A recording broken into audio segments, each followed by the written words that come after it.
Helium का He होता है, लिथियम का Li होता है, बेरिलियम का Be होता है, बोरोन का B होता है, कार्बन का C होता है, नाइट्रोजन का N होता है, ऑक्सीजन का O होता है, फ्लोरीन का F होता है। ठीक, ऐसे ही तो N2 में आप हाइड्रोजन जोड़ते हैं तो NH3 बनता है, इसे कहते हैं अमोनिया। इसे क्या कहते हैं बच्चों? अमोनिया कहते हैं। तो अमोनिया जुड़ा, अमोनिया बना, जब नाइट्रोजन और हाइड्रोजन जुड़ा तो आपका अमोनिया बना।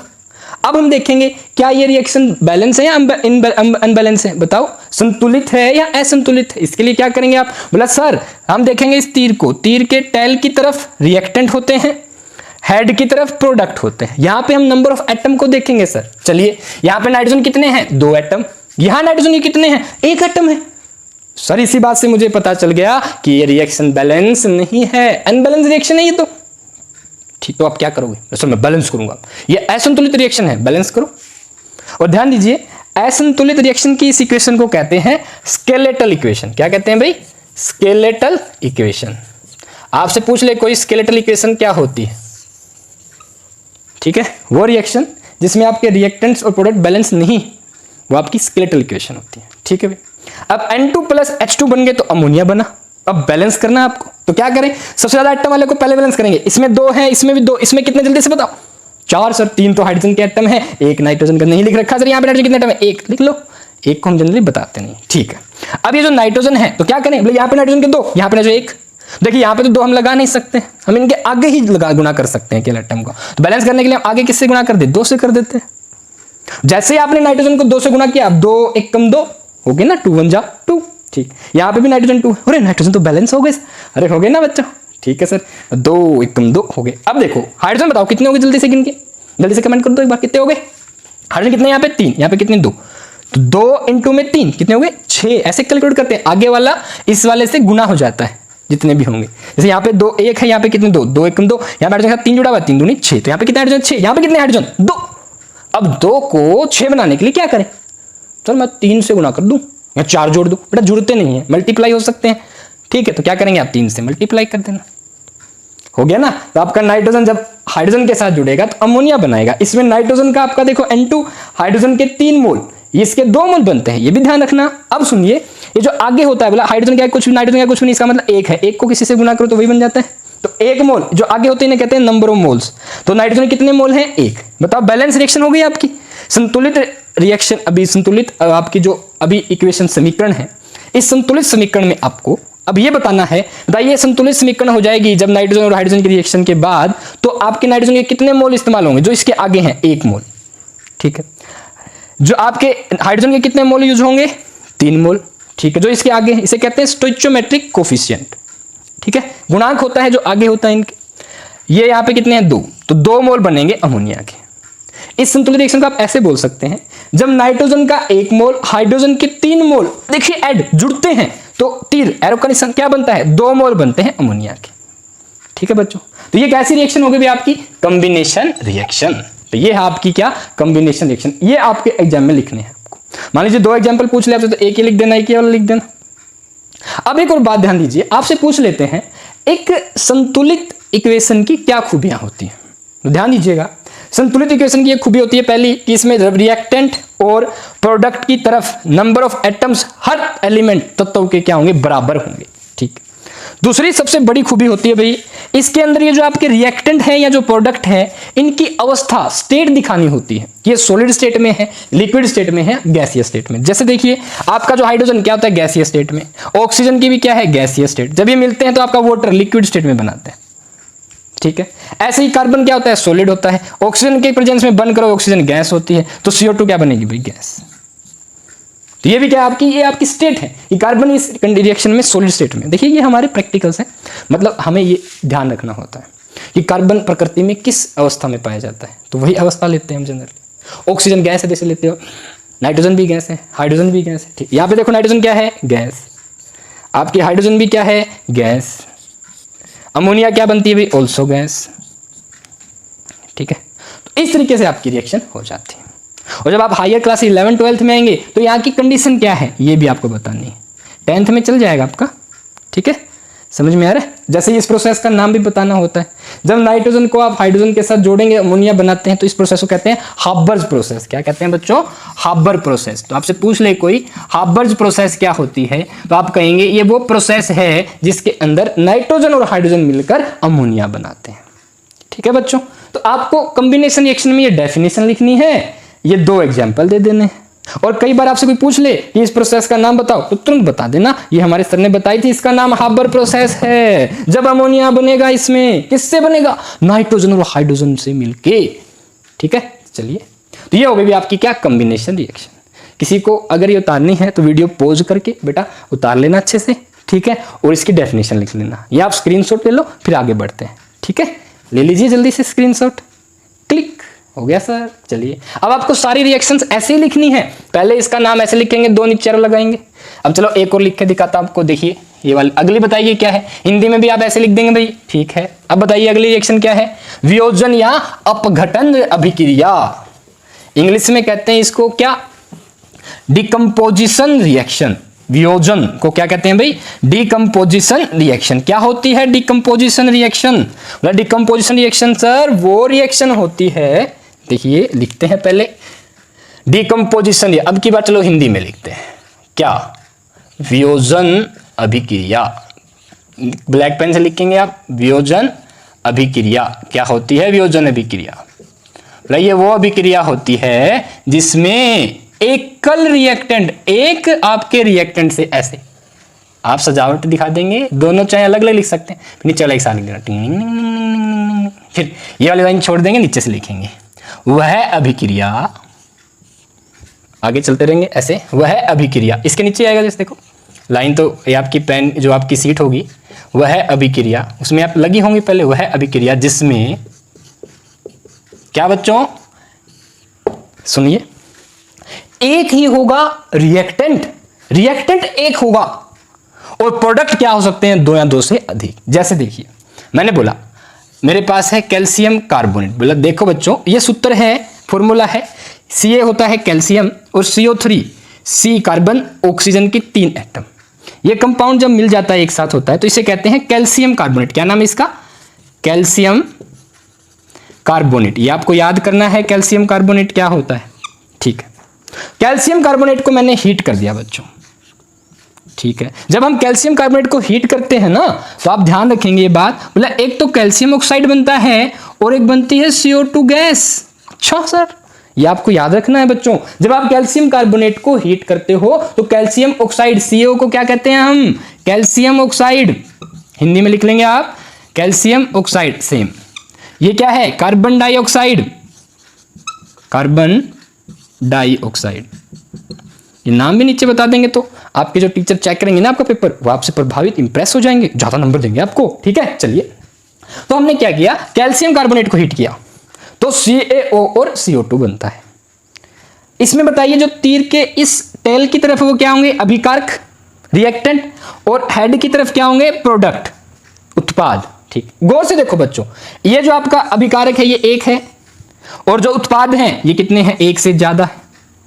जब एक अभिकारक से 2 या 2 से अधिक क्या बन जाए? उत्पाद बन जाए, यह अभिक्रिया कहलाती है वियोजन या अपघटन अभिक्रिया। इसे कहते हैं हम क्या भाई? Decomposition reaction. क्या कहते हैं बच्चों इसको? Decomposition reaction. हिंदी मीडियम वाले ध्यान दीजिए, आगे 11th में आएंगे तब आप, तो आपको ये पता होना चाहिए, अभी से सीख लो बच्चों। तो क्या होगा भाई? वियोजन या अपघटन अभिक्रिया या डिकम्पोजिशन रिएक्शन वो रिएक्शन होती है जिसमें फ्रॉम ए सिंगल रिएक्टेंट, एक सिंगल रिएक्टेंट से 2 या 2 से अधिक प्रोडक्ट बनते हैं। ठीक है, वह अभिक्रिया जिसमें एकल अभिकारक से ऐसे लिख, अरे सर आपने तो ब्लैक से लिख दिया, आप ब्लू से लिखना है। आ जाइए फिर से, वह मिटो के बच्चा ध्यान दे, मान लीजिए आपसे ये लिखा गया ब्लैक से, तो आप उसको कट मत करना, इसी में आगे कर देना। क्या? वह अभिक्रिया जिसमें एकल अभिकारक से 2 या 2 से अधिक उत्पाद बनते हैं, उत्पाद बनते हैं। बस आगे बताना चाहें लिख सकते हो आप, वह अभिक्रिया वियोजन अभिक्रिया कहलाती है। फिर लिखेंगे एग्जाम्पल, ऐसे ही इजी लिख देंगे आप, या EX भी लिख सकते हो। ठीक है, एक ही बात, एग्जाम्पल का सिंबल, ठीक है, एग्जाम्पल ये लिख देंगे, समाप्त हो गया। मान लो कहते 2 उदाहरण दो, तो भाई आप क्या करें, H2O को हीट करके तोड़ दो वापस। जब H2O को वापस तोड़ते हैं तो आपका हाइड्रोजन ऑक्सीजन बनता है, और आपने बैलेंस तो किया है, अभी अभी किया था ना हमने कॉम्बिनेशन अभिक्रिया में, कॉम्बिनेशन रिएक्शन में, संयोजन अभिक्रिया में, कि वो हाइड्रोजन और ऑक्सीजन जुड़ते हैं बच्चों और पानी बनता है, 2-2 से बैलेंस किया, ठीक है। तो इसमें 2 एक, अब ध्यान दीजिए, हाँ ये आपकी वियोजन अभिक्रिया कैसे है, बोले इसमें पानी एकल अभिकारक है, 2 उत्पाद बन रहे हैं, जब 2 बने या 2 से ज्यादा उत्पाद बने तो वो अभिक्रिया क्या कहलाती है, वियोजन अभिक्रिया। इसे अपघटन अभिक्रिया भी कहते हैं, जिसमें समझ रहे हो, कोई चीज मान लो घटन, तो ऐसे क्या मानेंगे, अपघटन का मतलब टूटना, अपघटन का मतलब क्या था बच्चों, टूटना, टूट जाता है जिसमें प्रोडक्ट। अब वाटर किसमें टूट गया, हाइड्रोजन और ऑक्सीजन में, ठीक है। आ जाइए आगे देखिए, समझ आ रहा है क्या आपको? हाँ, जैसे आप अपनी वो तोड़ देते हैं ना, चॉकलेट खा रहे हो बीच में से तोड़ देते हो, तो आपकी वियोजन अभिक्रिया हो गई। देखो बड़ी सारी चॉकलेट छोटे छोटे चॉकलेट के टुकड़े में टूट गई ना। हाँ सर सही कह रहे हो आप, ये बात। आगे चलिए, तो इसमें देखो एक बार जरा, तो इसमें एकल अभिकारक से 2 या 2 से अधिक उत्पाद बनते हैं। हाँ सर क्या हो रहा है, अच्छा सर देखिए पिछली बार, देखो मैं लिख के दिखाता हूं आपको, बोले ये बताओ 2 हाइड्रोजन के साथ ऑक्सीजन जुड़ी, ठीक है, तो आपका क्या बना, 2 वाटर के मॉलिक्यूल बने, ठीक है, लिक्विड फॉर्म में था, ठीक है। बोला ध्यान दीजिएगा, बोला इसको हमें क्या करना पड़ता है, ये त्रिभुज का निशान होता है हीट करना, पानी को हीट करेंगे ना आप, गर्म करेंगे ज्यादा टेम्परेचर पे, तो आपकी हाइड्रोजन और ऑक्सीजन अलग अलग हो जाएंगी, पानी से बनाते हैं हम हाइड्रोजन ऑक्सीजन को, ठीक है। हाँ, और जब इनको जोड़ोगे तो हमें हीट ऊर्जा मिलती है, साथ में क्या रिलीज होगी भाई, ऊष्मा निकलेगी। सुनिए ध्यान से, सुनिए क्या बात है यहाँ पे, एक अच्छी बात समझनी है हमें। देखिए अब पहली बात तो भाई ये है आपकी संयोजन अभिक्रिया, जिसमें 2 या 2 से अधिक अभिकारक मिलकर एकल उत्पाद बना रहे हैं, प्रोडक्ट बना रहे हैं, दैट इज कॉम्बिनेशन रिएक्शन, ठीक है। और ध्यान देना इसमें, जब कॉम्बिनेशन रिएक्शन होती है जनरली ऊष्मा निकलती है, जब नए बॉन्ड बनते हैं तो ऊष्मा निकलती है, ठीक।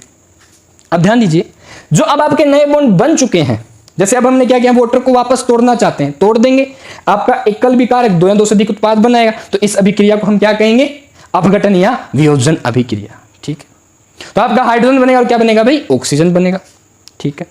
ध्यान से देखो, तो इसमें आपको ऊष्मा देनी पड़ेगी।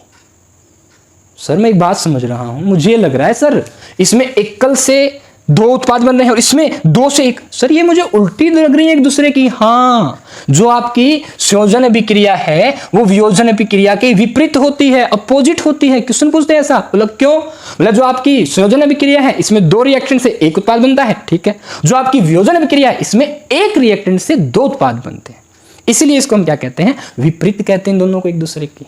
प्रश्न पूछ लेते हैं, दे दोगे ना उत्तर, आप सर को बता देना, ठीक है। अब एक और बात, बोला जो आपकी कॉम्बिनेशन अभिक्रिया है इसमें तो ऊष्मा उत्सर्जित बाहर निकलती है, जबकि जो आपकी डिकम्पोजिशन रिएक्शन है इसमें हमें ऊष्मा, देखिए इस हीट का मतलब ये चीज जो एरो पे हो गया ना, वो आपको देना पड़ेगा, वो आपको देना पड़ेगा। देखो वो रिएक्शन कंडीशन आपको लानी पड़ेगी, ठीक है। तो इस सिंबल का मतलब क्या, हीट, आपने इसको गर्म कर दिया, ठीक है। या आप समझ सकते हैं आपने इसमें ऊष्मा दे दी, त्रिभुज का मतलब होता है ऊष्मा देना, ठीक है। डेल्टा से लगा रखा ना, इसका मतलब ऊष्मा देना, ठीक है।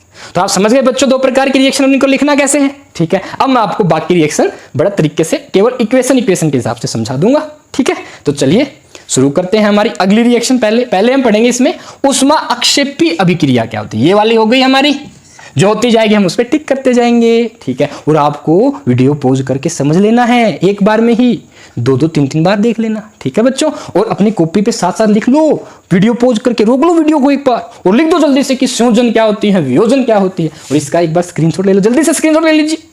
हो गया सर, चलिए। हाँ भाई, तो ऊष्माक्षेपी अभिक्रिया क्या होती है, बोला ऊष्माक्षेपी अभिक्रिया को हम कहते हैं क्या, एक्सोथर्मिक रिएक्शन। क्या कहते हैं बच्चों, एक्सोथर्मिक रिएक्शन, ऊष्मा अक्षेपी अभिक्रिया। ऊष्मा ऊर्जा का, हीट का, क्षेपी मतलब बाहर निकलना, जिस अभिक्रिया में ऊर्जा का उत्सर्जन हो या जिस अभिक्रिया में ऊर्जा पैदा होती हो, आप ये कह सकते हैं, वह अभिक्रिया जिसमें ऊष्मा या ऊर्जा बाहर निकलती हो उसे कहते हैं ऊष्माक्षेपी अभिक्रिया। जैसे देख लो, जब हाइड्रोजन और ऑक्सीजन जुड़ेंगे तो पानी बनता, साथ में ऊष्मा बाहर निकलती है, तो इसे क्या कहते हैं, ऊष्मा अक्षेपी अभिक्रिया, ठीक है। आगे देखो बच्चों, अगली है हमारी छठी, ऊष्मा शोषी अभिक्रिया क्या होती है, that is what, endothermic reaction. बोला एंडोथर्मिक रिएक्शन क्या होती है, बोले सर ये वो रिएक्शन होती है जिसमें उष्मा को देना पड़ता है, जिसमें उष्मा की जरूरत होती है उस रिएक्शन को करवाने के लिए, या जिसमें उष्मा का शोषण होता है, अवशोषण होता है, जिसमें उष्मा चाहिए होती है जिस रिएक्शन को करवाने में। जैसे देखो बच्चों, कैल्शियम कार्बोनेट होता है, पत्थर, थोड़ा पत्थर मान लो, इसको ब्रेक करने के लिए हमें कैल्शियम ऑक्साइड और CO2 में हमें उष्मा की आवश्यकता पड़ेगी। जैसे मान लो आपको एक पन्ने को जलाना हो तो आपको उष्मा की आवश्यकता पड़ेगी ना। हाँ सर, तो जो उष्मा की आवश्यकता पड़ेगी तो इसका मतलब समझ लीजिए क्या है, उष्मा की जरूरत, जिस अभिक्रिया में उष्मा की जरूरत पड़े तो उसे हम क्या कहते हैं, उष्मा शोषी अभिक्रिया कहते हैं।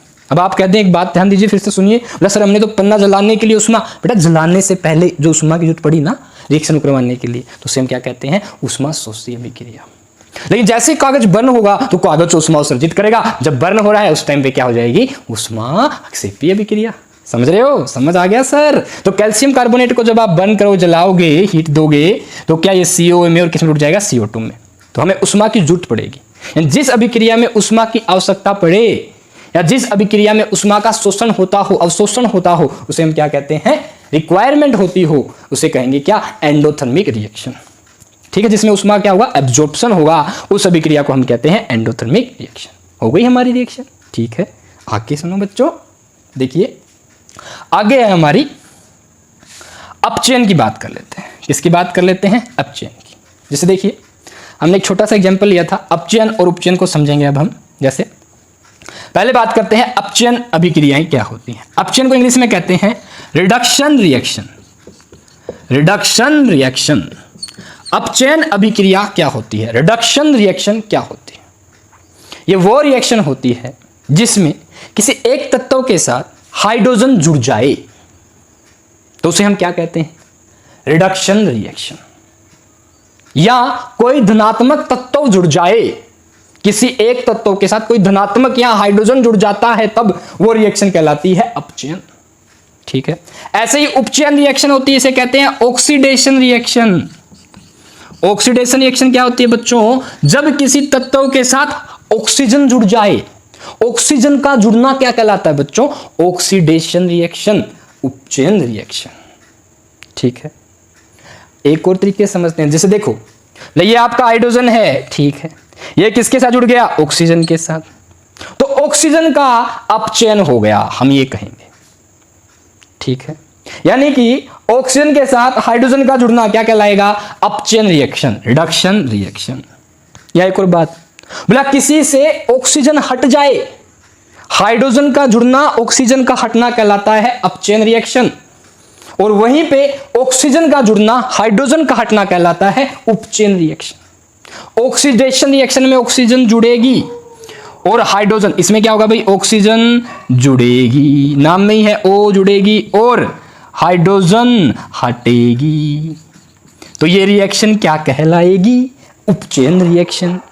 अपचयन रिएक्शन क्या होती है, हाइड्रोजन तो जुड़ेगी, ऑक्सीजन हटेगी, उसे कहेंगे क्या, अपचयन रिएक्शन। ठीक है, जैसे सुनो, और अब ये अपचयन और उपचयन ना साथ साथ होते हैं, वो बोलने के तरीके पे डिपेंड करता है। जैसे देखो बताऊंगा, मैं एग्जांपल देता हूं आपको। मैंने बोला हाइड्रोजन जुड़ गया ऑक्सीजन के साथ, तो बताओ ऑक्सीजन का क्या हो जाएगा, हम कहेंगे अपचयन। जब किसी के साथ हाइड्रोजन जुड़ जाए तो हम उसे कहते हैं क्या, अपचयन रिएक्शन, हम कहेंगे ऑक्सीजन का रिडक्शन हो गया। ठीक, जब किसी के साथ ऑक्सीजन जुड़ जाए, बोला ये हाइड्रोजन है H2, इसके साथ ऑक्सीजन जुड़ गई तो पानी बन गया, ऑक्सीजन के साथ हाइड्रोजन जुड़ गई तो पानी बन गया। बोलने का तरीका सही फर्क है, बस क्या हो जाएगा, अपचयन और उपचयन। और जब आप 11th में होंगे तो रिडॉक्स रिएक्शन आएगा कंप्लीट, उसमें पढ़ लेंगे बच्चों। ठीक है, तो चलिए देखिए भाई क्या होगा, आपका हाइड्रोजन का ऑक्सीजन के साथ जुड़ा, हाइड्रोजन तब, तो ऑक्सीजन का हो गया अपचयन, तो इसे कहेंगे अपचयन अभिक्रिया। ठीक है, बोले हाइड्रोजन आपका ऑक्सीजन के साथ जुड़ा तो अपचयन हो गया किसका, ऑक्सीजन का। अब ऑक्सीजन हाइड्रोजन के साथ जुड़ गया तो हम कहेंगे क्या, उपचयन हो गया किसका, हाइड्रोजन का। ठीक है, अब वो अभिक्रिया तो उपचयन अभिक्रिया हो जाएगी। ठीक है, अब एक और सुनो, बोले मान लीजिए मैंने क्या किया, जिंक ऑक्साइड की रिएक्शन कार्बन के साथ करवा दी और इसमें आपका जिंक और CO बन गया। ध्यान से देखना, गौर से देखना, बोला जब जिंक आपका ZnO, जिंक ऑक्साइड होता है ZnO, और कार्बन क्या है, एलिमेंट। ठीक, एरो की तरफ, ये तीर की तरफ वाला, तीर में टेल वाला रिएक्टेंट, हेड वाला प्रोडक्ट। ध्यान से देखना, जड़नो किसमें बदल गया? जिंक में। तो क्या इससे ऑक्सीजन हट गया? हाँ हट गया सर। ऑक्सीजन काटना क्या कहलाएगा? अपचयन रिएक्शन। ठीक है, तो हम कहते हैं जो जड़नो है इसका क्या हो गया? अपचयन हो गया। ये बताओ इसमें कार्बन भी है? हाँ, कार्बन के साथ देखो कार्बन किसमें जुड़ गया? CO में। तो इसका मतलब कार्बन के साथ क्या जुड़ गया? ऑक्सीजन जुड़ गया। और जब किसी के साथ ऑक्सीजन जुड़ जाए तो उसे क्या कहेंगे? उपचयन। किसी से ऑक्सीजन हटे, अपचयन। ऑक्सीजन किसी का जुड़ जाए तो उपचयन। तो बताओ कार्बन का क्या हुआ है? उपचयन। और जड़नो का क्या क्या हुआ है? अपचयन। दोनों ही बातें साथ साथ चलती हैं। जब दोनों रिएक्शन एक साथ हो जाएं, उपचयन भी हो रहा हो और अपचयन भी हो रहा हो, उसे कहते हैं उपोपचयी रिएक्शन। उपोपचयी रिएक्शन को इंग्लिश में कहते हैं बच्चों रिडॉक्स रिएक्शन। क्या कहते हैं? Redox reaction. तो वो रिएक्शन जिसमें आपका उपचयन और अपचयन, ऑक्सीडेशन एंड रिडक्शन साथ साथ हो। The reaction in which both, लिख लेना बच्चों मेरी स्टेटमेंट को, the reaction in which both oxidation and reduction take place is known as उपोपचयी रिएक्शन या रिडॉक्स रिएक्शन, है ना। रिडॉक्स रिडक्शन, ऑक्सीडेशन, दोनों उन्हें कहते हैं क्या? Redox reaction. आप डेफिनेशन लिखेंगे और फिर ये एग्जांपल दे देंगे। समाप्त। बच्चों समझ में आ रहा है? किसी को समझ में ना आए तो मुझे बता देना। डेफिनेशन कहें तो आपको डेफिनेशन भी लिखवा देंगे, पर ये डेफिनेशन आपकी बुक में दे रखी है, आप वहां से पढ़ लेना एक बार, समझ लो बच्चों केवल यहां से। ठीक है, और किसी को डेफिनेशन ना समझ में आए तो पूछ लेना, कमेंट कर देना, मैं आपको डेफिनेशन बता दूंगा उसी रिएक्शन की जिसकी भी आप पूछेंगे। ठीक है जी सर, चलिए फिर आगे बात करते हैं। तो कितनी रिएक्शन हो गई हमारी? देखते हैं। 1 2 3 4 5 6 7 रिएक्शन पढ़ ली हमने। चलिए फिर अगली एक रिएक्शन पढ़ते हैं, तो कुछ मिटा देते हैं पहले जल्दी से। चलिए भाई, अरे पहले क्वेश्चन में सर आपने तो सारा करवा दिया। ऐसे 1 बाय 1 आप नंबर डालते जाना और लिखते जाना। ठीक है, ओके। आज की वीडियो हमारी ये पहली वीडियो है रासायनिक अभिक्रिया एंड समीकरण की। इसमें हम आगे और भी बातें पढ़ेंगे, पहले आप इसको पढ़ लो एक बार अच्छे से। ठीक है, आ जाओ आगे पढ़ते हैं। अब पढ़ेंगे हम विस्थापन अभिक्रियाएं, जिन्हें इंग्लिश में कहते हैं क्या? Displacement reaction. क्या कहते हैं विस्थापन अभिक्रियाओं को? Displacement reaction. बोल के देखिए, 2-3 बार बोलिए कम से कम। डिस्प्लेसमेंट, 2 लाइनें, ये खूबसूरत सी लाइन, यस स्टार्टिंग। ये डिस्प्लेसमेंट रिएक्शन होती है विस्थापन अभिक्रिया। ये कैसी है देखो बताता हूं। मतलब आपके पास है एक सॉल्यूशन है कॉपर सल्फेट का, CuSO4, इसमें Cu कॉपर है, SO4 सल्फेट, इसे हम कहते हैं क्या? Copper sulphate. क्या कहते हैं इसको? Copper sulphate. ठीक है, तो आपने कॉपर सल्फेट की रिएक्शन करवा दी जिंक के साथ। जिंक एक मेटल है, कॉपर भी एक मेटल है। ठीक है, ये जो आपका जिंक है ये एक मेटल है। ठीक है, जब आप इसकी रिएक्शन करवाते हैं तो पता है क्या होता है बच्चों? जिंक कॉपर की जगह ले लेता है, ZnSO4 है ये हमारा, इसके साथ जुड़ जाता है और कॉपर बाहर निकल जाता है। अब ध्यान दो क्या हुआ। बोले आपके पास कॉपर सल्फेट का सॉल्यूशन था, एक्वा सॉल्यूशन, पानी में डिजोल्व कर लेते हैं कॉपर सल्फेट को। इसके साथ आपको AQ मिलेगा, मतलब पानी में डाल रखा है, एक्वस। AQ का मतलब क्या होता है बच्चों? Aqueous, AQUEOUS, aqueous solution.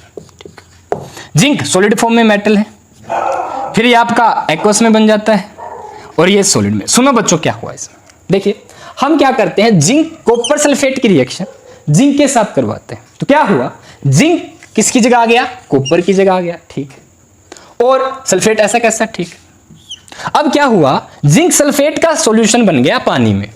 इस एक्वस का मतलब ये कॉपर सल्फेट का पानी में सॉल्यूशन है। यहां पे क्या गड़बड़ी हो गई, ये तो जिंक का बन गया सॉल्यूशन, यानी कि पहले कॉपर का था, अब किसका बन गया? जिंक का। मान लीजिए आप चॉकलेट लेने गए किसी दुकान पे, तो जो पहले चॉकलेट थी वो शॉपकीपर की थी, अब वो किसकी हो गई? आपकी हो गई। तो उसने उस चॉकलेट को डिस्प्लेस कर दिया आपकी तरफ। समझ रहे हो क्या हुआ? इस जिंक ने इस कॉपर को यहां से इस जगह से डिस्प्लेस कर दिया, बाहर निकाल दिया। अब ये बेचारा जो कॉपर है वो सल्फेट से अलग हो गया और ये खुद जुड़ गया। इसे कहते हैं डिस्प्लेस कर दे जब एक तत्व दूसरे तत्व को, इसे कहते हैं डिस्प्लेसमेंट रिएक्शन या विस्थापन। एक चीज दूसरे की जगह आ गई, तो उसे क्या कहेंगे? Displacement reaction. सुनिए ध्यान से, इसमें ऐसा क्या हुआ है, ध्यान दीजिए बच्चों। इसके अंदर ये जो जिंक होता है ना, ये ज्यादा क्रियाशील धातु है। किससे? कॉपर से। और जब कभी ज्यादा क्रियाशील धातु किसी कम क्रियाशील धातु के सॉल्यूशन के संपर्क में आ जाए, विलयन के संपर्क, सॉल्यूशन को क्या कहते हैं हिंदी में? विलयन। विलयन के संपर्क में आ जाए तो ज्यादा क्रियाशील तत्व कम क्रियाशील तत्व को उसके विलयन से विस्थापित कर देता है, डिस्प्लेस कर देता है। जैसे यहां जिंक ने कॉपर को डिस्प्लेस कर दिया, यहां से खुद आ गया, देखो यहां, इसे कहते हैं डिस्प्लेसमेंट रिएक्शन।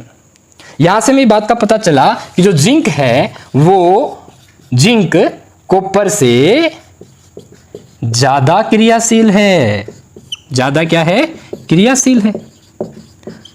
जिसको इंग्लिश में कहेंगे zinc is more reactive than copper, more reactive than copper. ये भी पता चल गया। मान लो अब आपको मैं ऐसी इक्वेशन दे दूं जिसमें जैसे देखो मैंने कहा जिंक सल्फेट की रिएक्शन करवा दी कॉपर के साथ, क्या होगा, बताओ क्या होगा। मतलब बच्चों एक बात ध्यान रखना, कभी भी कम क्रियाशील तत्व, ये आपका एक्वस में प्रेजेंट है, सॉल्यूशन में डाल रखा है हमने, पानी में डाल रखा है ZnSO4 को, तांबे का एक तार लिया आपने रख दिया कॉपर। अब ध्यान देना, कभी भी ये जो कॉपर है वो इस जिंक की जगह नहीं ले सकता। बोला ऐसा क्यों, बोले क्योंकि कम क्रियाशील तत्व ज्यादा क्रियाशील तत्व को उसके विलयन से विस्थापित नहीं कर सकता, केवल ज्यादा क्रियाशील तत्व ही कम क्रियाशील तत्व को उसके विलयन से विस्थापित कर सकता है, ये ध्यान रखना। तो इसका मतलब ये वाली रिएक्शन नहीं होगी। तो कई बार पूछ लेते हैं आपसे, पता है क्या पूछते हैं, पूछते हैं कि क्या हम कॉपर सल्फेट का सॉल्यूशन जिंक के बर्तन में रख सकते हैं, बताओ। क्वेश्चन है आपके लिए, फिर देखेंगे डेफिनेशन डिस्प्लेसमेंट रिएक्शन की बताऊंगा आपको, पहले एक क्वेश्चन का उत्तर दो। क्या हम, सुनना, जिंक का बर्तन है, जिंक का क्या है, बर्तन, गौर से सुनना बच्चों इसको, आपने जिंक का एक वेसल ले लिया, बर्तन, क्या इसमें आप कॉपर सल्फेट रख सकते हो, बताता हूं कैसे इसको समझेंगे आप, सुनिए। बोला अगर आप ऐसा विलयन लेते हो जिसमें रिएक्शन न हो तब तो आप उसको रख सकते हो, और जब रिएक्शन हो जाए फिर आप नहीं रख सकते, क्योंकि रिएक्शन होएगी तो आप उसको नहीं रख सकते, उसमें वो उसके लड़ जाएगा, समझ रहे हो एक प्रकार से, ठीक है। हाँ कैसे, देखो, बोला हमने बोला क्या हम जिंक का बर्तन, जिंक सोडियम का जिंक का बर्तन, क्या उसमें कॉपर सल्फेट को रख सकते हैं, बताओ क्या रिएक्शन हो जाएगी। बोला हाँ, क्योंकि जिंक ज्यादा क्रियाशील है, कम क्रियाशील का जो विलयन है उससे विस्थापित कर दिया जिंक कॉपर को, तो इसका सॉल्यूशन बन जाएगा। इसका मतलब ये वाला जिंक तो यहां चला जाएगा, विलयन में चला जाएगा, तो जिंक का बर्तन तो विलयन में चला गया, जहां से चला गया जिंक वहीं पे छेद हो जाएगा, तो जो आपका सॉल्यूशन वो नीचे खिंड जाएगा, ढुल जाएगा, समझ रहे हो, स्पिल ऑफ कर जाएगा। दैट्स वाई अगर बर्तन से नीचे चला गया, बाहर निकल गया सॉल्यूशन, तो रख पाओगे, नहीं रख पाओगे। यानी कि सीधी सी बात है, अगर ज्यादा क्रियाशील का बर्तन हो और कम क्रियाशील का सॉल्यूशन हो तो आप उसको नहीं रख सकते बर्तन में। क्यों नहीं रख सकते, क्योंकि रिएक्शन अभिक्रिया हो जाएगी, और अभिक्रिया हो जाएगी तो उसमें छेद हो जाएगा और पात्र में से सारा विलयन नीचे चला जाएगा, ठीक है। बोला उल्टा करें तो, बोला क्या हम कॉपर के बर्तन में जिंक सल्फेट को रख सकते हैं, बोला हाँ। बोला ऐसा क्यों, बोला क्योंकि जो कॉपर है वो कम क्रियाशील है, तो जिंक को उसके विलयन से विस्थापित नहीं करेगा। अब जिंक को इसके विलयन से विस्थापित नहीं करेगा तो इसका मतलब रिएक्शन नहीं होगी, और जब रिएक्शन ना होगी तो हम उस बर्तन में उस विलयन को रख लेंगे। समझ में आई क्या बात, तो दोनों बातों को ध्यान से समझना, ये प्रश्न आपके एग्जाम में पक्का आएगा, अच्छे से कर लेना इसको, ठीक है। तो चलिए आगे चलते हैं, इसकी डेफिनेशन देते हैं क्या होती है, समझ में आ गया। एक बार तो ये स्क्रीनशॉट ले लो, ठीक है, और ये क्वेश्चन लिख लेना, क्या आप कॉपर सल्फेट का सॉल्यूशन जिंक, कॉपर सल्फेट का विलयन जिंक के बर्तन में रख सकते हो, बताओ हाँ या नहीं। कॉपर सल्फेट को जिंक में रख सकते हो क्या, जल्दी से कमेंट करो। नहीं रख सकते हैं, नो, गुड। आगे देखिए, बताओ डेफिनेशन देते हैं क्या होती है डिस्प्लेसमेंट रिएक्शन। द रिएक्शन, यहां से लिखेंगे आप पहले लाइन खाली, और नीला पेन आ जाओ भैया। The reaction in which more reactive element, ज्यादा क्रियाशील तत्व,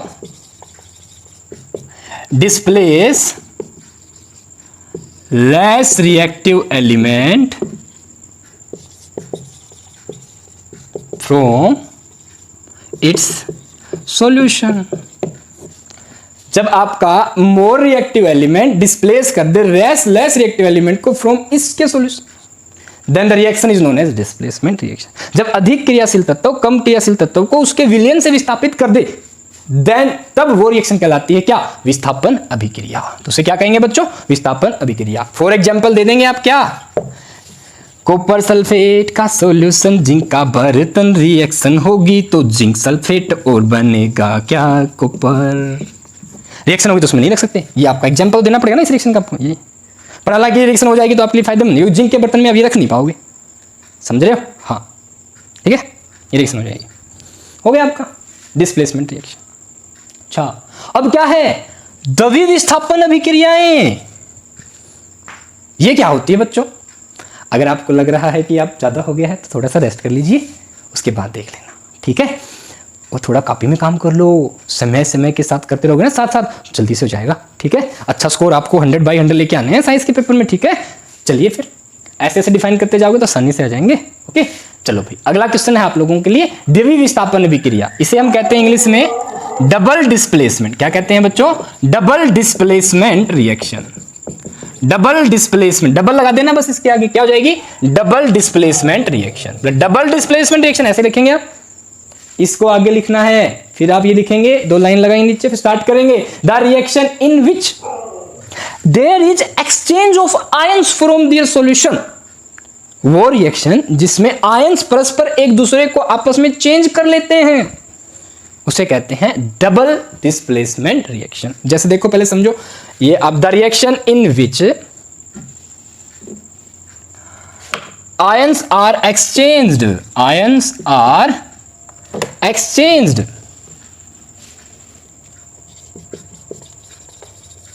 from their solution is known as what? Double displacement reaction, in which ions are exchanged from each other in the aqueous solution, ठीक है, of their salt या of that compounds, ठीक, of the compound. The reaction in which ions are exchanged from each other in the aqueous solution of the compounds. जो भी आपके compounds हैं उनके aqua solution से आयंस का एक्सचेंज हो जाता है, उसे हम क्या कहते हैं? Double displacement reaction. जैसे देखो बच्चों एग्जांपल के लिए, जैसे मान लो मैंने क्या लिया, बेरियम क्लोराइड BaCl2, इसे कहते हैं बेरियम क्लोराइड। इसकी रिएक्शन करवा दी, प्लस का निशान का मतलब समझेंगे, रिएक्शन करवा दी किसके साथ? सोडियम सल्फेट, Na2SO4 को कहते हैं सोडियम। पहले लिख लो इससे क्या बनेगा, देखो फिर पहले आपको पता होना चाहिए क्या है, इसे कहते हैं बेरियम क्लोराइड। हिंदी में लिख देता हूं मैं, ये आपका बेरियम क्लोराइड। क्या है? Barium chloride. इसकी रिएक्शन आपने करवा दी किसके साथ? सोडियम, ये है सल्फेट, सोडियम सल्फेट के साथ। समझ में आ रहा है क्या तेरे? जल्दी बता, आ रहा है तो जल्दी से यस का निशान लगा दे, जल्दी लगा दे। बेरियम क्लोराइड की रिएक्शन Na2SO4 के साथ करवाइए, क्या होगा? ये आपका बेरियम क्लोराइड, ये सोडियम सल्फेट। क्या होता है बच्चों देखो, तो आपका बेरियम क्लोराइड क्या होगा, बोला ये वाले आयंस एक दूसरे को एक्सचेंज कर लेंगे। ये ध्यान रखना, आगे वाला प्लस आयन होता है, पीछे वाला माइनस, आगे वाला प्लस, पीछे वाला माइनस। तो क्या होगा, एक्सचेंज करेंगे, बोला इसका प्लस इसके माइनस को देखेगा, ये प्लस इस माइनस को देखेगा, जुड़ जाएंगे। जोड़ो तो बेरियम किसके साथ जुड़ जाएगा? सल्फेट के साथ, और आपका क्लोराइड किससे जुड़ जाएगा? Na के साथ। दो अन्य हैं, दो अन्य, 2 Cl है, 2 Cl, Ba ऐसा बैलेंस हो गई रिएक्शन। हाँ क्या हुआ देखो, बोला इस सॉल्यूशन का आयन Cl और Ba, इसका आयन क्या होगा? Na और SO4। इसका आयन इसके साथ चला गया और इसका आयन anion इसके साथ चला गया। क्या हुआ एक्चुअल में, इसका प्लस इसके माइनस जुड़ गया, इसका माइनस इसके प्लस जुड़ गया। हम क्या कहेंगे, ये SO4 इसके साथ चला गया और ये वाला Cl इसके साथ फुर्र। समझ में आ रही बात? ये क्या बनी? NaCl क्या होता है बच्चों बताओ? Sodium chloride. इसको आप ऐसे लिख दीजिए सोडियम, हिंदी में लिख देना सोडियम क्या? क्लोराइड,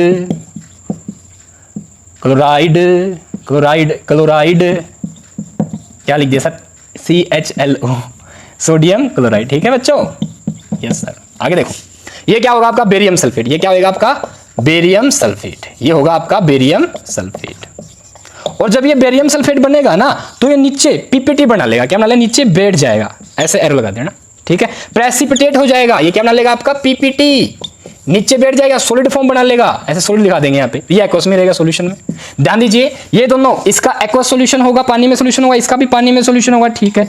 और जब इसकी रिएक्शन होगी तो बेरियम सल्फेट आपका सॉलिड की फॉर्म में सॉल्यूशन नीचे तलटी में बैठ जाएगा, मैल की तरह बैठ जाएगा। जब बैठ जाते हैं ना, तो मान लो जैसे रेत बैठ जाती है पानी में, पहले घोल दिया आपने, अभी थोड़ा सा नीचे बैठ जाती है। तो जब इन दोनों की रिएक्शन होती है, इसकी और इसकी, तो आपका जो BaSO4 बनेगा, इसे बेरियम सल्फेट कहते हैं। इसे सोडियम क्लोराइड कहते हैं, ये तो सॉल्यूशन में रहेगा, ठीक है। बेरियम सल्फेट नीचे बैठ जाता है, इसको हम नीचे एरो के दिखा देते हैं या सॉलिड दिखा देते हैं, ठीक है। ये रिएक्शन होगी, इसे हम कहते हैं डबल डिस्प्लेसमेंट रिएक्शन। तो बच्चों डबल डिस्प्लेसमेंट रिएक्शन क्या होती है? The reaction in which ions are exchange from each other in the aqueous solution of the compound is known as what? Double displacement reaction. तो होगी आपकी क्या? द्विविस्थापन रिएक्शन। रिएक्शन क्या होती है? जिसमें रिएक्टेंट से प्रोडक्ट बने। अब तो आपको समझ में आ गया, ये रिएक्टेंट है, दो रिएक्टेंट उनको प्लस से जोड़ेंगे, दो प्रोडक्ट को प्लस से जोड़ेंगे, ठीक है, ठीक है। क्या ये आपकी संयोजन अभिक्रिया है? क्या वियोजन है? क्या नहीं, इसमें दो से दो ही बन रहे।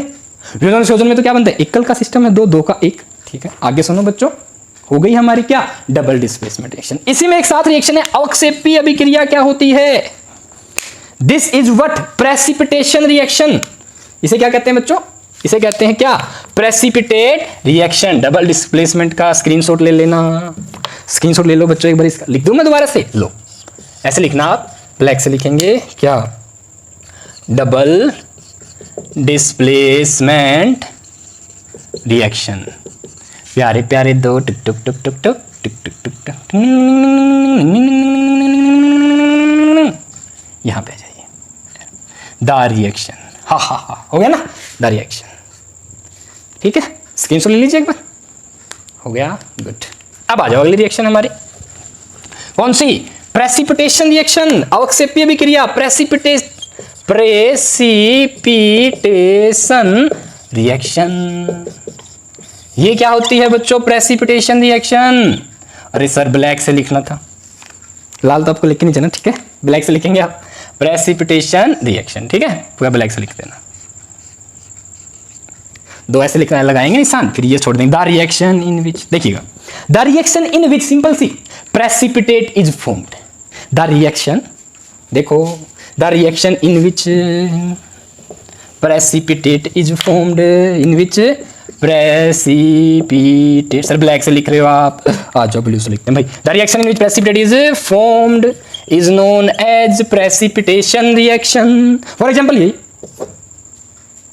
समझ में आया?